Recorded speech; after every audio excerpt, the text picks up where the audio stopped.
नमो नमः। मम नाम वसन्तचन्द्रः। आचार्य मम्मटमते लक्षणायाः स्वरूपम् इति विषयस्य उपस्थापना अत्र मया क्रियते। मम्मटाचार्यः काव्यप्रकाशस्य प्रथमे उल्लासे काव्यस्य लक्षणं निरूपयति। तददोषौ शब्दार्थौ सगुणापनलङ्कृति पुनः क्वापि इति। काव्यलक्षणस्थं शब्दार्थौ इति पदं व्याख्यातुमेव शब्दार्थस्वरूपनिर्णयः इत्याख्यः द्वितीयः उल्लासः विरचितः आचार्येण।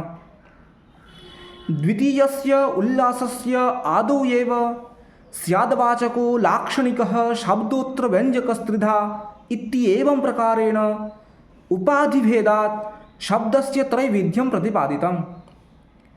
उद्देशक्रमानुसारेण वाचकशब्दनिरूपणानन्तरं लाक्षणिकशब्दनिरूपणीयः, तन्निरूपणञ्च लक्षणनिरूपणाधीनं वर्तते।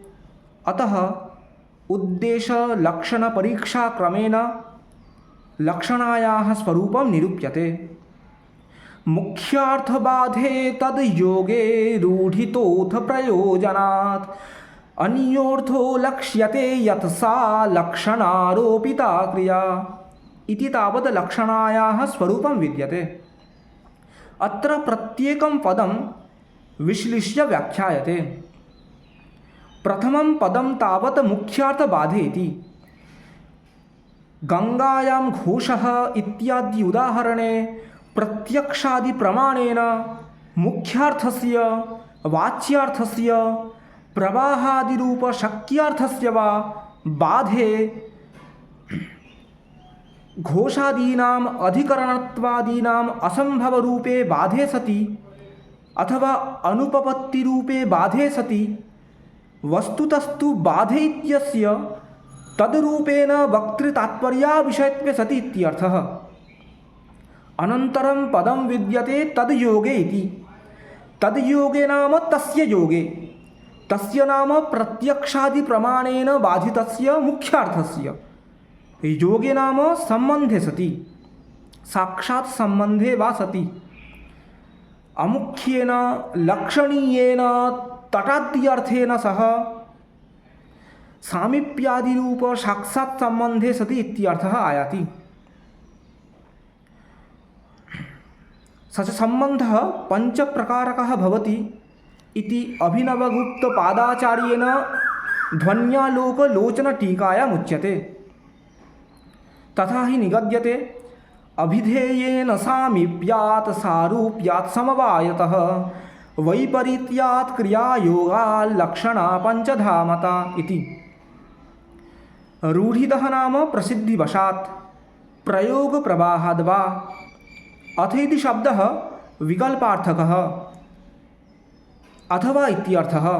तथा हि उच्यते मेदिनीकोशे अथाथो संशये स्याताम् अधिकारे च मङ्गले विकल्पानन्तरप्रश्नकार्त्स्न्यारम्भसमुच्चये इति। प्रयोजनात् नाम शैत्यपावनत्वादि प्रतीतिरूपफलात्। यदिति यया इत्यर्थे लुप्तकरणतृतीयान्तम् अव्ययं विद्यते। यया वृत्त्या अन्यः अर्थः अर्थान्तरं मुख्यार्थभिन्नः तटादिरूपो वा अर्थः लक्ष्यते प्रतिपाद्यते, सा वृत्तिः लक्षणा भवति इति। सा च लक्षणा शक्यतावच्छेदकारोपरूपा, शक्यसम्बन्धरूपा, वक्तृतात्पर्यरूपा वा वर्तते। तथा हि उच्यते वैयाकरणसिद्धान्तमञ्जूषायां शक्यतावच्छेदकारोपो लक्षणा इति। सा हि आरोपिता मुख्यार्थव्यवहितलक्ष्यार्थविषयकत्वात् शब्दे कल्पिता। साक्षात् सम्बन्धेन मुख्यार्थनिष्ठा, परम्परासम्बन्धेन तु शब्दनिष्ठा इत्यर्थः। क्रियाव्यापाररूपा च इति सूत्रार्थः।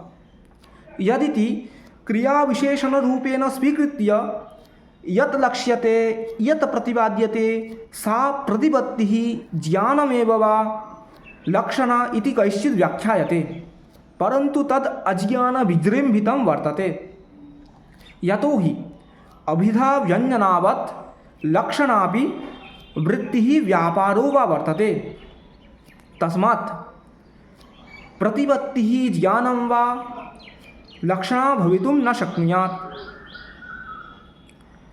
अत्र सूत्रे अन्योर्थो लक्ष्यते यत् सा लक्षणा इति तावत् लक्षणाय लक्षणं विद्यते। मुख्यार्थबाधः मुख्यार्थयोगः रूढिप्रयोजनान्यतरच्चेति त्रयं लक्षणायाः हेतुः विद्यते। एतत्त्रयं लक्षणां प्रति दण्डचक्रन्यायेन कारणं भवति। अर्थात् एकस्यापि अविद्यमानात् लक्षणा न सम्भवति। रूढिः प्रयोजनञ्च इति द्वयं लक्षणां प्रति त्रिनारणिमणिन्यायेन कारणं विद्यते। अर्थात् मुख्यार्थबाध मुख्यार्थयोगाभ्यां सह एतयोः द्वयोः मध्ये कस्यचित् एकस्यापि विद्यमानात् लक्षणा सम्भवति। रूढितः इत्यत्र पञ्चम्यार्थे तसिल् प्रत्ययः विहितः। प्रयोजनात् इत्यत्र ल्यबलोपे कर्मण्यधिकरणे च इति सूत्रे इति वार्तिकेन ल्यबलोपे पञ्चमी जाता। रूढिमुद्दिश्य प्रयोजनं वा उद्दिश्य इत्यर्थः। आरोपिता क्रिया इति पदद्वयं लक्षणायाः स्वरूपपरकं विद्यते। अस्मिन् सूत्रे रूढिलक्षणा प्रयोजनलक्षणा चेति लक्षणायाः विभागद्वयं वर्तते इति नरसिंहठक्कुरादीनां मतं। परन्तु प्रदीपकारमते अत्र विभागो न विद्यते। अधुना प्रतिपदव्यावृत्तिः क्रियते। लक्ष्यते इत्यस्य प्रतिपाद्यते इत्यर्थकत्वात् आत्माश्रयदोषो न भवति। ननु मुख्यार्थबाधे इति पदं किमर्थमुपात्तम् इति चेदुच्यते तदभावे भद्रात्मनः इत्यादि शाब्दव्यञ्जनायाम् अतिव्याप्तिः स्यात्। तद्वारणाय मुख्यार्थबाधे इति पदमुपात्तं। ननु तद्योगे इति पदेन किं प्रयोजनम् इति चेदुच्यते असम्बन्धे लक्षणायां गङ्गापदाद् यमुनातटस्यापि उपस्थित्या तत्रातिव्याप्तिः स्यात्। तद्वारणाय तद्योगे इति पदमुपात्तं। ननु अन्यः इति पदस्य का आवश्यकता इति चेदुच्यते मुख्यार्थस्यापि अभिधारूपमुख्यार्थसम्बन्धेन प्रतिपादनं सम्भवति इति तद्वारणाय अन्यः इति पदमुपात्तं। ननु रूढितोऽथ प्रयोजनात् इति अंशस्य का आवश्यकता इति चेदुच्यते रूढिप्रयोजनान्यतरशून्यत्वेपि यदि लक्षणा स्यात् तदा रूपवान् घटः इत्यर्थे रूपघटः इति प्रयोगापत्तिः भवति। तद्वारणाय रूढितोऽथ प्रयोजनात् इति अंशः योजितः। एवञ्च सूत्रार्थो भवति मुख्यार्थस्य वाच्यार्थस्य वा बाधे तद्रूपेण वक्तृतात्पर्याविषयत्वे वा सति तस्य मुख्यार्थस्य लक्ष्यार्थेन सह योगः सम्बन्धो वा विद्यते चेत् रूढिं प्रयोजनं वा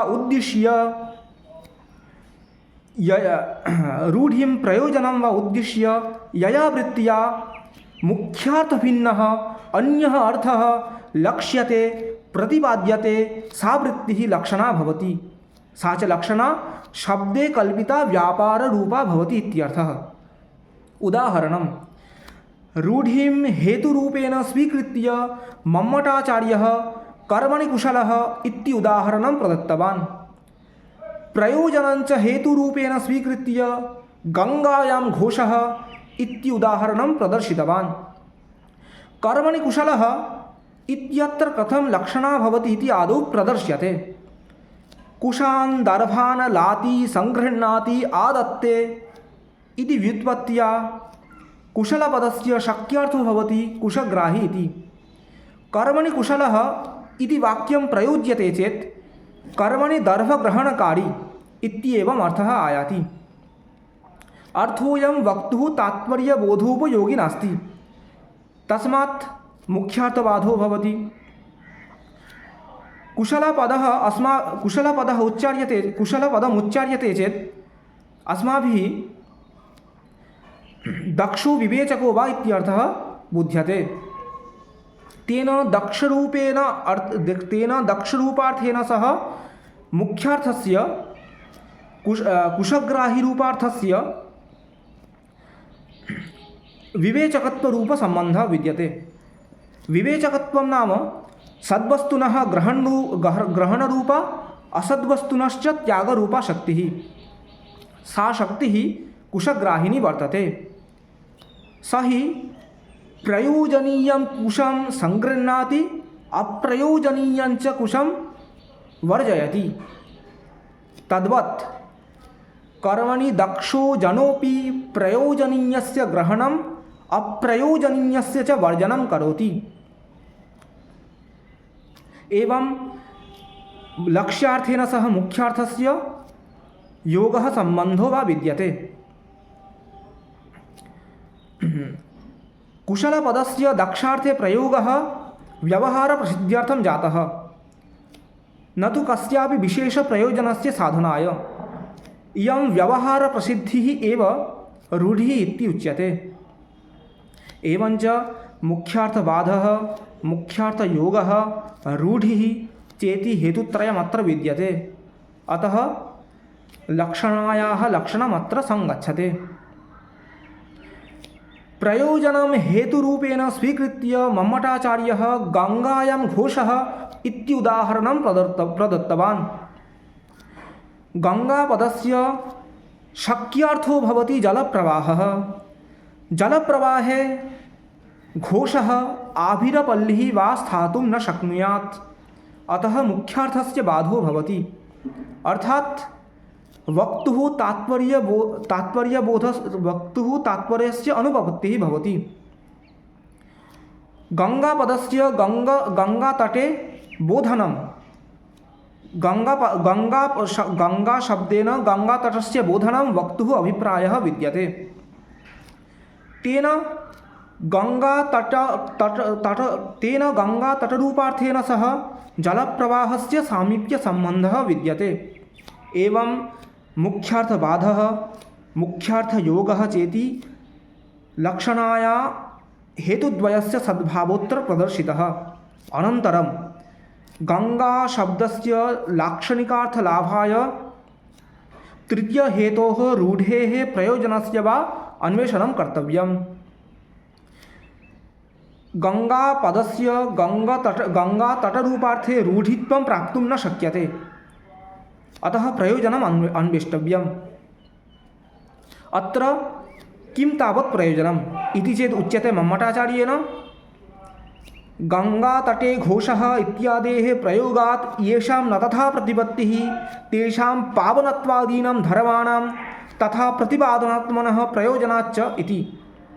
अर्थात् गङ्गाजलप्रवाहे विद्यमानानां पावनत्वादीनां धर्माणां गङ्गाजलप्रवाहसंलग्ने तटे बोधनं प्रतिपादनम् अत्र प्रयोजनं विद्यते। एवं मुख्यार्थबाधः मुख्यार्थयोगः प्रयोजनं चेति लक्षणायाः हेतुत्रयम् अत्र विद्यते। अतः लक्षणायाः लक्षणम् अत्र संगच्छते। नमो नमः।